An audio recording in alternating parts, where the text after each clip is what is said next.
Welcome, Russia has launched one of its biggest barrages of missiles yet against Ukraine, days after its troops were forced to withdraw from Kherson.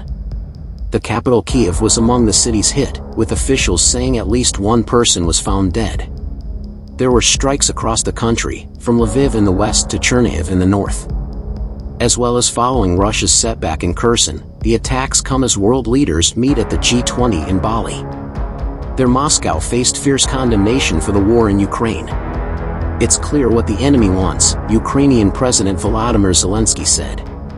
They will not get it.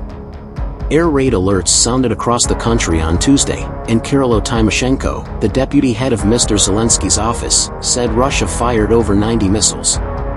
Our air defenses shot down 70, he added in a post on the messaging app Telegram.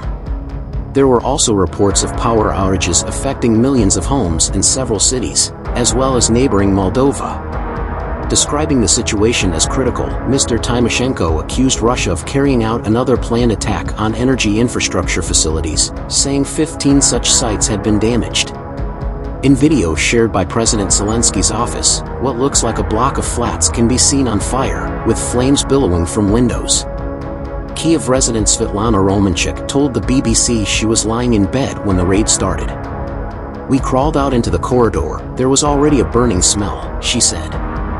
"We grabbed our clothes, opened the doors and ran downstairs." Andriy Yermak, a presidential advisor, said the strikes were Russia's response to President Zelensky's powerful speech at the G20. During the virtual speech, Mr. Zelensky addressed what he referred to as G19 leaders deliberately omitting Russia and said he was convinced now is the time when the Russian destructive war must and can be stopped. In the past week, Moscow has pulled its troops from the southern city of Kherson, the only regional capital it captured since launching its invasion in February. These strikes are the first by Russia since the withdrawal was completed. When Moscow has suffered losses on the ground during this war, it has often taken to the air to retaliate. The UK and US were among Ukraine's Western allies to condemn the latest strikes, with British Foreign Secretary James cleverly saying Russia's callous targeting of Ukrainian cities shows only Russian President Vladimir Putin's weakness. Antony Blinken, the US Secretary of State, said such attacks would not break Ukraine's will.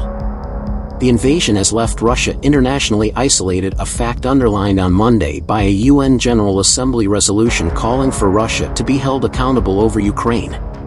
It was supported by 94 of the Assembly's 193 members and is not binding, but carries political weight.